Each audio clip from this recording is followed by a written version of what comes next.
All praises to Yahweh Ba'Shem Yahushai, Ba'Shem Rakah Kodash. Double honors to the apostles and the elders of Great Millstone, and Shalom to the nation of Israel. This is going to be a lesson going into how we're not supposed to trust our enemy.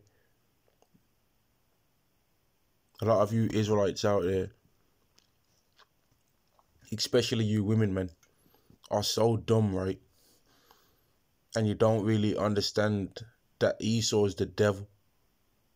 All right? You don't understand that these people are the devil, man. And you actually think that it's a game when people are saying that they're the devil, and you make excuses and say, oh, it wasn't them that did slavery. That was their forefathers and all of this kind of stuff. As if you're not still in the same position under them now. Right?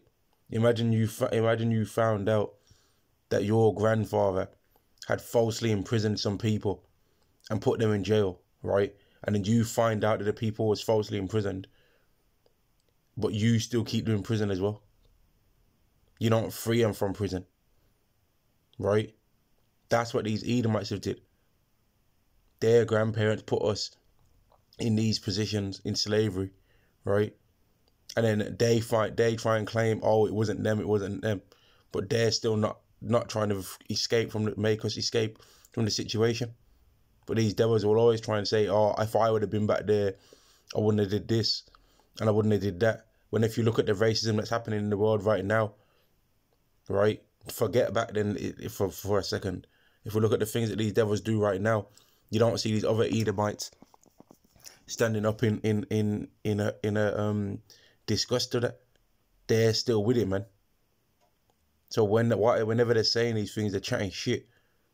I can't think of no other way to put it right now apart from that. They're talking out their ass and they're trying to deceive you, man. This is Ecclesiastes chapter 12 and verse 10. Never trust thine enemy, for like as iron rusteth, so is his wickedness. All right, we're never supposed to trust our enemy, man.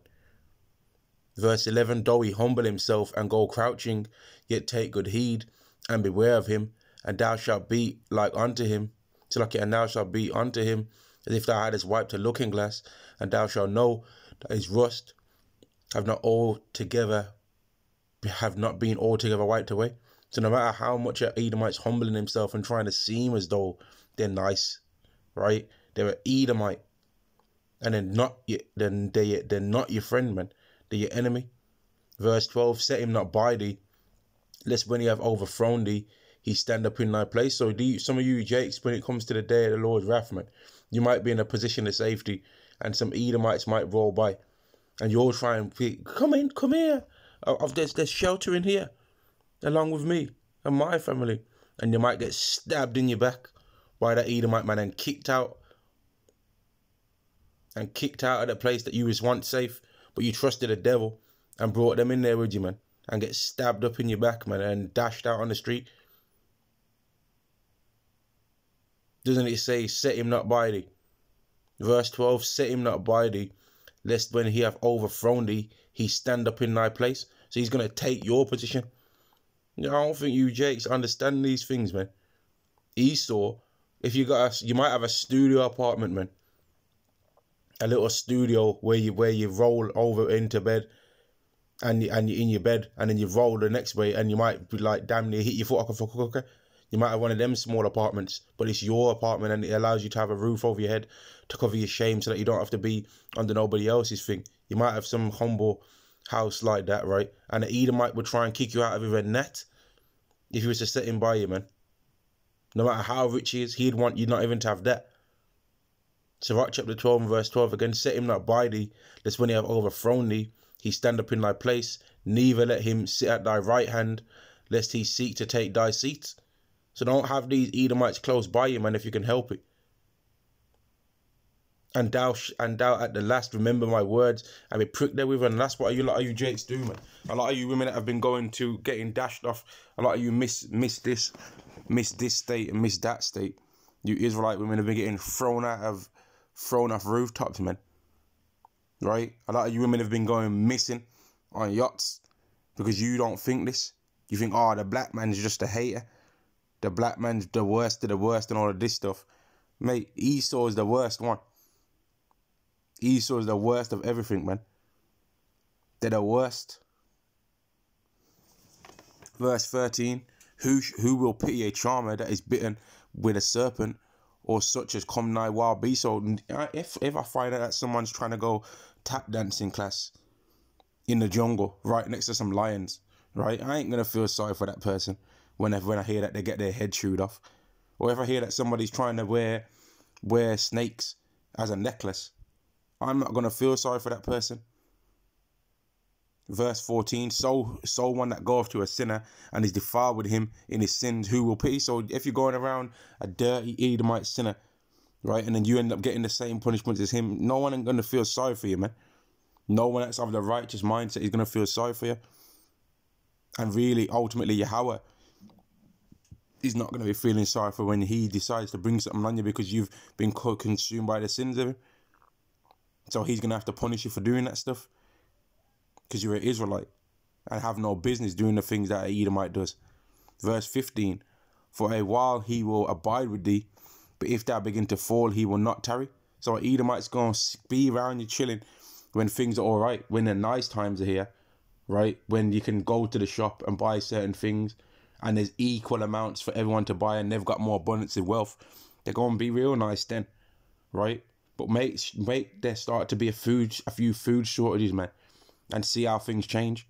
I remember there was a job that I was doing before, and a job that like involved using machines and making products and stuff like that, right? Not just a normal job that you don't really need no qualifications for, nothing special, right? Nothing special at all, right? And there was loads of Edomites in this place, man, and there was like a few Jakes, and then there was one of the weeks where the work had been affected, right? So then there wasn't going to be equal amounts of work for everyone. And I said to the one Jake guy, I said, watch people start turning racist now. Watch them start turning racist and trying to say that certain people need to not be getting jobs and stuff like that and need to be bouncing and disappearing out of here. And as soon as I said that, it happened, man. Because we read the scriptures as Israelites. But this Jake didn't read the scriptures. And then as soon as he saw these things happen, he was like, yeah, what you said happened, man. You're not normal. How did you know that was going to happen? But it's not a deep thing if you read the scriptures. If you read the scriptures, you'll understand that these Edomites are always nice when things are good. But as soon as things start getting a bit leery, that's when they liven up and become their true demonic self, man. Every time. Verse 16. An enemy speaketh sweetly with his lips, but in his heart he imagineth how to throw thee into a pit. He will weep with his eyes, but if he find opportunity, he will not be satisfied with blood. So this devil's going to try and take everything you got. Everything, man. Verse 17, if adversity come upon thee, thou shalt find him there first. So he's going to be the first one all up in your business in your time of difficulty. He'll be the first motherfucker there, man. All up there. Like, what's going on here then? Verse 17, if adversity come upon thee, thou shalt find him there first. And though he pretend to help thee, yet shall he undermine thee. So he's going to be like, if you end up in a position of poverty, right, he'll be pretending to help you, right? But he might be like, well, it kind of is your fault, really, with how you ended up in it, because you could have did this instead, couldn't you, mate? And they'll be just undermining you the whole time, man. Damn devils, man. And some of you Jakes will be like, yeah, but our own people will do that to us as well, though, you know. So you can't really, well, yeah, you say that then, man. You say that. And when the time comes, yeah, let's see if you having that same mindset is going to be beneficial to you. Let's see if when these Edomites are running around in groups of Esau, right, let's see if you having that mindset is going to be a help to you then. Don't you know that another name for the day of the Lord is also the time of Jacob's trouble? Who's the main enemy of Jacob? Esau. Verse 18, he will shake his head and clap his hands and whisper much and change his countenance. So as soon as he sees you in a position to get murked off, he'll be all up with it, man. And one sign of that, right, a couple of examples of that is with Anthony Joshua, man. The boxer Anthony Joshua. When he first started off, in his career, right? And he was doing all right and doing good. Everyone was always, everyone was with it, man. As soon as he got his ass whooped by Andy Ruiz that one time, the next thing I'm seeing Edomites talking about over here in the UK is, yeah, he needed knocking down a peg or two. Yeah, I couldn't wait for it. I knew I couldn't wait for him to get a good hiding. Like there was all of this, all of a sudden, as soon as he's on the downer, they changed up. And then when he won and back was winning again, now they're rocking with him again. Some of the same people, man. And then when he got whooped by Alexander Usyk, who's probably an Israelite anyway, Andy Ruiz is Israelite, but these people are not deep, so they'll rather choose the paler Israelite if it's a choice to rock with them. But the point is, when he started losing, they was happy as hell, man, and they've been waiting for that the whole time. They've been waiting for that the whole time, man, and that's why you're not supposed to ever trust your enemy, because these people live and pretend to be about the scriptures. Edomite will pretend to be about the scriptures unless you really know the scriptures and can use the scriptures to expose them, like it says in Hebrews 4 and 12, man, to discern their thoughts and intents of the heart. But these Edomites will pretend to be about the Bible. Psalm chapter 50 and verse 16, but unto the wicked Yahweh saith, what hast thou to do to declare my statutes, or that thou shouldest take my covenant in thy mouth, seeing thou hatest instruction and castest my words behind thee? So an Edomite will pretend to be about the scriptures, right? But they'll cast the words behind them. And that's why when you're dealing with one of these devils, you got to bring the scriptures out, man. Don't let them get to talking, flapping their gums too much. See, the thing that I think, well, it's not about what you think. Or are you saying that the Bible, no, the Bible verse just said that. So that's why I'm saying it. Devil. The Bible said it. So that's why we believe it. But that's not how Esau works, though. Hebrews chapter 4 and verse 12. For the word of God is quick and powerful and sharper than any two-edged sword, piercing even to the dividing asunder of soul and spirit, and of the joints and marrow, and is a discerner of the thoughts and intents of the heart. So the Bible exposes what someone's really about, man. If somebody's talking about they love you, and then you start bringing out what love is according to the Bible, you'll realize real quick that they ain't with the Bible. If somebody's saying that what they think that happened to Israelites is awful, and then you start reading out what the judgments written are for it, and they start saying, oh, was it me? Was it me? That was a long time ago, get over. Well, then you already know that what they were saying before, they was chatting shit. And that's why we're never supposed to trust our enemy, man. The scripture said it. Never trust your enemy. But a lot of you jakes are going to be jumping onto Esau, thinking that you can run to Esau when times get heavy. And you're going to end up getting marked, right? And then you're going to end up getting destroyed, man. Isaiah chapter 31 and verse 1. Woe to them that go down to Egypt for help, and stay on horses and trust in chariots because they are many, and in horsemen because they are very strong, but they look not unto the Holy One of Israel, neither seek the Lord. And it's going to be a lot of woe that's going to happen to all you people in that day, man, where Yahweh really brings his wrath on this earth. Over there in the Ukraine, right, you had a lot of these jakes that fled from Ukraine to try and go into Poland, and they're being told, nah, bounce. But they obviously thought that they was going to help them, though. They didn't realize that a Polish Edomite and a Ukrainian Edomite are going to realize when times get heavy, we're all just Edomites at the end of the day. So let's just get along right now. They didn't realize that would happen. But it's happening, though. And that's what's going to happen over in the UK too. When things get heavy, there's going to be some jakes trying to think they can try and join into Esau, a little group of Edomites, right? Because they had the soft-spoken voice too, and they're going to get turned away from that, man. And they might even get murked off in that day. A lot of them are going to be getting murked off, and that's not to say that Esau's just going to be able to get free reign to just run through Israelites and get his hands on them and do whatever he wants. But in a lot of cases, he's going to, though. But there's going to be jakes fighting back too. But this the day of the Lord. Another name for the day of the Lord is also the time of Jacob's trouble, man. Specifically mentioning us as a nation and our trouble that we're going to go through in the day of the Lord. So why the hell are we going to be trusting our enemy in that time, man?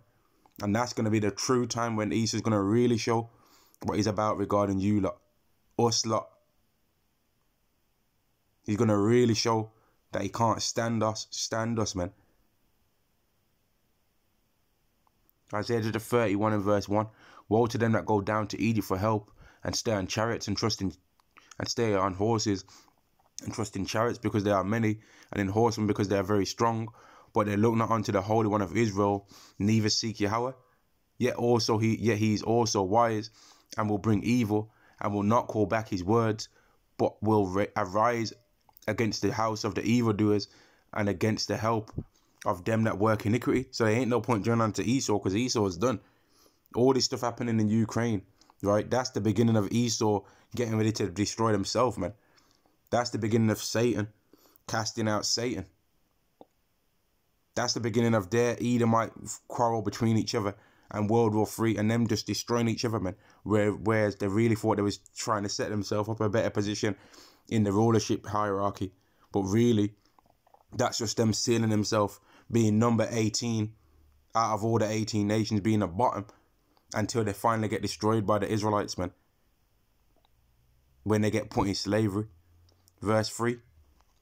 Now the Egyptians are men and not God. So they're just men. So why are you trusting in them for? And I saw a post that a brother posted and said that Yahweh Shai died for the Israelites to show that he cares about them. Would Esau do the same? No, he wouldn't. Esau would not do the same. He would not do the same. Verse 3. Now the Egyptians are men and not God, and their horses are flesh and not spirit. When the Lord shall stretch out his hand, both he that helpeth shall fall, and he that is hoping shall fall down, and they shall all fail together. So we ain't supposed to be joining unto Esau right now. Now is the time to be turning our face away from the ways of these other nations, man. And any Israelite that's of the elect over there in the Ukraine, well, they'll be all right, won't they? Because they know what's really going on. They know what's really going on, man. They'll be protected. But for those that are not, they're not going to be protected. And God might make them still able to get safety and secure from succor from somewhere, right? But that they could still not be of the elect and just being made to see more and more evils until they really get destroyed for real. Because Yahweh can do that. And I'm going to end the lesson there. Like, we ain't supposed to be, right now, we ain't supposed to be trying to join unto Esau and then trust in Esau, because he's not trustworthy. All praises to Yahweh, Ba'ashem Yahweh Shai, Ba'ashem Rakah Kodash, and Shalom to the nation of Israel. Shalom.